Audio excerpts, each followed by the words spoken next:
Praise the lord, హల్లెలూయా. మన ప్రభు అయిన యేసుక్రీస్తు నామం పేరట ఈ ఉదయకాల సమయంలో మార్నింగ్ లవర్స్ ద్వారా యేసయ్య ప్రేమగల మాటలు మీకు అందించడానికి ప్రభు ఇచ్చిన శ్రేష్టమైన కృపకే సమస్త ఘనత మహిమ ప్రభావం కలుగును గాక. దేవుని బిడ్డలారా, ఎలా ఉన్నారు? ప్రభు కృపలో దేవుడు మరొక నెలను మనకి ఇచ్చాడు కదా. ఈ నెలంతా దేవుని కృపలో మీరు ఆత్మీయ మేలుతో మీరు చేసే ప్రతి పనిని దేవుడు ఆశీర్వదించాలని మీకోసం ప్రార్థన చేస్తున్నాం. ప్రతి ఉదయం దేవుడు మనతో మాట్లాడుతున్న ఈ ప్రేమగల మాటలు మీకు ఆశీర్వాదకరంగా ఉండి అనుకుంటే దయచేసి ఇతరులకి షేర్ చేయండి. మీ ఫ్రెండ్స్కి మొదటిసారి చూస్తున్న వాళ్ళైతే సబ్స్క్రైబ్ చేయండి. ప్రభు కృప మీకు తోడై ఉండి మీ ఆత్మీయ క్షేమం కోసం మీకోసం ప్రార్థన చేసి ఒక దైవ సేవకుడిగా నిరంతరం మిమ్మల్ని బట్టి దేవునికి స్తోత్రాలు చెల్లిస్తూ ఉన్నాం. దేవుని బిడ్డలారా, ఈరోజు దేవుడు మనతో ఏం మాట్లాడుతున్నాడు? పరిశుద్ధ గ్రంథం బైబిల్లో సామెతల గ్రంథం 17వ అధ్యాయము 17వ వచనంలో, నిజమైన స్నేహితుడు విడువక ప్రేమించును, అటువాడు దుర్దర్శలో సహోదరుడుగా ఉండును. నిజమైన స్నేహితుడు విడువక ప్రేమిస్తాడు. ఆపద వచ్చినప్పుడు, ఆ కష్టం వచ్చినప్పుడు సహోదరుడుగా మనకి నిలుస్తారు. మీకు స్నేహితులు ఎంతమంది ఉన్నారు? మీ స్నేహితులు ఎలాంటి వాళ్ళు?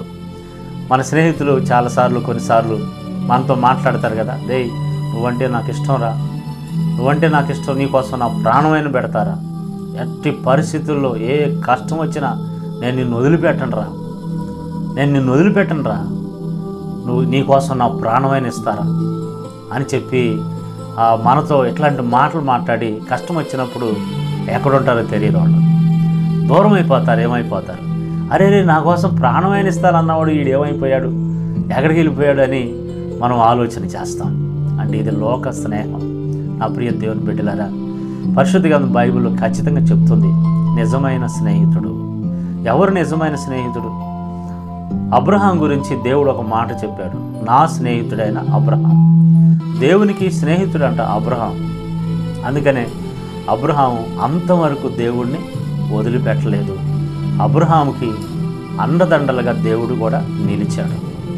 అదేవిధంగా యేసు ప్రభువారు మనకు మంచి స్నేహితుడు. యేసు ప్రభువారు ఆయన నా స్నేహితులు మీరని మనల్ని ఆయన స్నేహితులుగా, నా సహోదరులు నా స్నేహితులని మనల్ని ఆయన సహోదరులుగా, ఆయన స్నేహితులుగా ఆయన పిలుస్తూ ఉన్నాడు.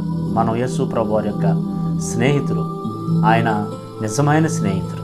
ఎలాంటి పరిస్థితుల్లో కూడా మనకు అండగా, మనకి తోడుగా, మన కష్టంలో ఆయన మనకు నిలిచేటటువంటి దేవుడు. పరిశుద్ధ గ్రంథం బైబిల్లో దావీదు భక్తుడిని మనం చూస్తే, దావీదుకి స్నేహితుడు ఎవరంటే అందరూ యోనాతాను పేరు చెప్తారు.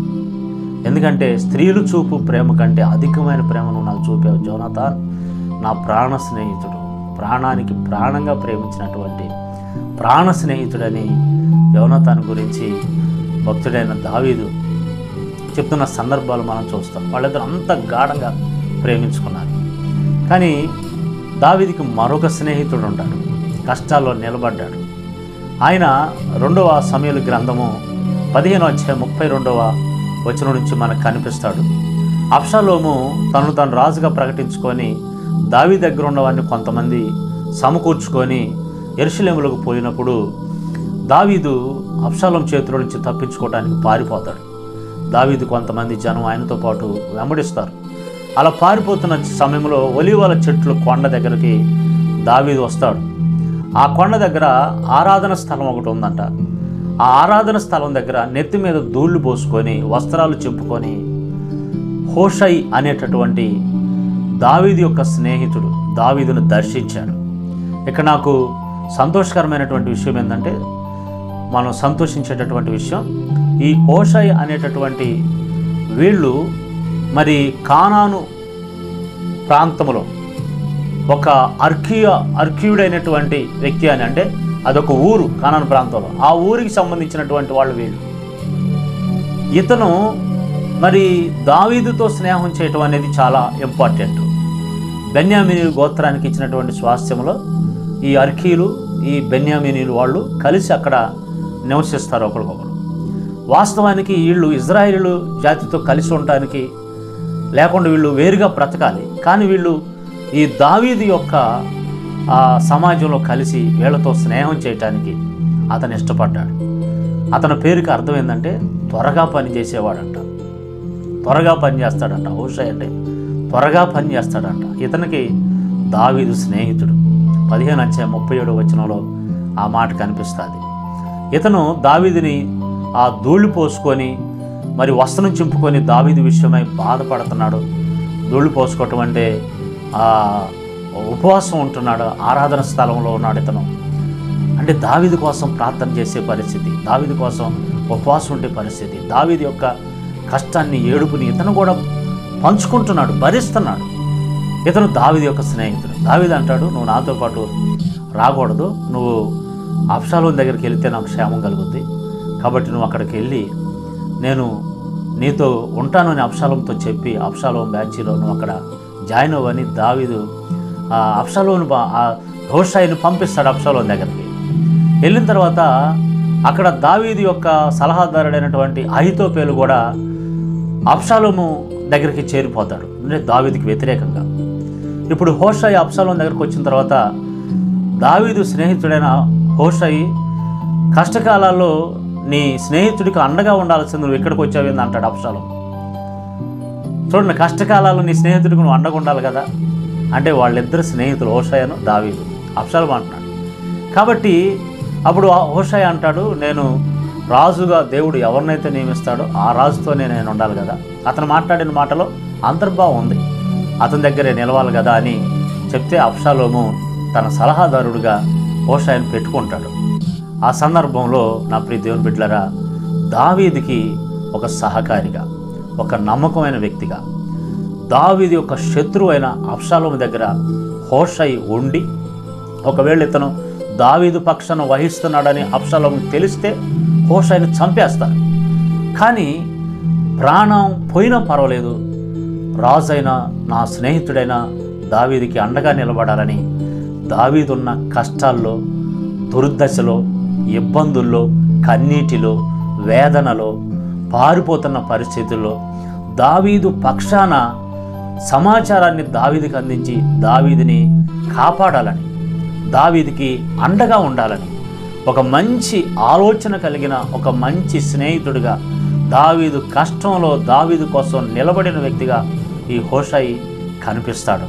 దావీదు స్నేహితుడు. నా ప్రియ దేవుని బిడ్డలారా, ఈ మాటలు ఏంటంటే ఎట్లాంటి స్నేహితులు నాకు కూడా ఉంటే బాగుండు అనిపిస్తుంది కదా. ఈ రోజున ఏమండి, మాకు కూడా అనేక మంది మా ప్రయాణాల్లో చాలామంది అన్న మీతో ఉంటామని వస్తారు. ఎట్టొస్తారో అట్ట వెళ్ళిపోతారు.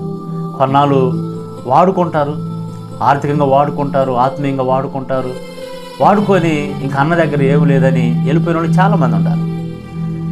అయితే నేను కన్నా వాళ్ళు, ఆత్మీయంగా కన్నా బిడ్డలు, నా కష్టాల్లో నిలబడిన వాళ్ళు ఇప్పటికి కూడా నా దగ్గర కూర్చొని నేర్చుకుంటున్నారు. వారిని బట్టి దేవునికి స్తోత్రాలు.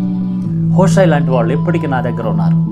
కొంతమంది స్నేహితులుగా ఉంటామని ప్రాణానికి ప్రాణంగా నువ్వంటే ఇదని అంతం వరకు నీతో ఉంటానని వాగ్దానాలు చేసిన వాళ్ళు వెళ్ళిపోయారు, ఉండలా.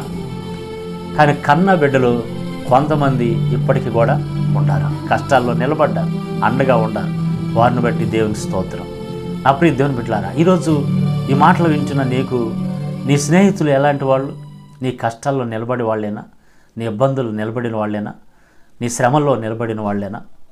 అయితే మనుషుల్ని మనం నమ్మలేం నా ప్రియ దేవుని బిడ్డలారా. అందుకే యేసు ప్రభువారు మంచి స్నేహితుడు మనకి. నా స్నేహితులని యేసయ్య మనం పిలిచాడు. కాబట్టి ఈ రోజున మన కోసం ప్రాణం పెట్టిన యేసు, మన కోసం మరణించిన యేసు, మనకు ఇలాంటి పరిస్థితుల్లో కూడా అంతం వరకు స్నేహంగా మనల్ని స్నేహించి అంతవరకు మనతో నడిచేటటువంటి వాడు మన యేసయ్య. కాబట్టి ఆయన నిజమైన యేసయ్య, సత్యమైన స్నేహితుడు, నిజమైన స్నేహితుడు. కాబట్టి ఈరోజు నా ప్రభువా, నువ్వు నా స్నేహితుడు అయ్యా, నీలాంటి స్నేహితుడు నాకు కావాలి అని చెప్పి యేసు ప్రభుని మన హృదయంలోకి ఆహ్వానిద్దాం. ఆయన నిజమైన స్నేహితుడిగా మనం భావించి మనం నమ్మి ఆయన వెంబడిద్దాం. స్తోత్రం. ప్రార్థన చేద్దాం. సర్వకృప అనేది యేసు ప్రభు, నీ గొప్ప నామాన్ని బట్టి స్తోత్రాలు. ఈ రోజున ఈ మాటలు వింటున్న నీ బిడ్డలకి స్నేహితులు ఎలాంటి వారు నాయన ఎరిగిన వారే, తెలుసుకున్న వారి, ఇబ్బంది కలిగించేవాళ్ళు, కీడు కలిగించే వాళ్ళను దూరంగా ఉంచండి నాయన. ఆశీర్వాదం, మేలు, కష్ట నష్టాల్లో నిలబడే మంచి స్నేహితులుగా మీరుండి మమ్మల్ని అందరిని ఆశీర్వదించి కృపచూపమని, ప్రతి కుటుంబానికి మీరే నిజమైన స్నేహితుడిగా ఉండి దీవించమని యేసు నామములో ప్రార్థిస్తున్నాం తండ్రి. ఆమెన్. ఆమెన్.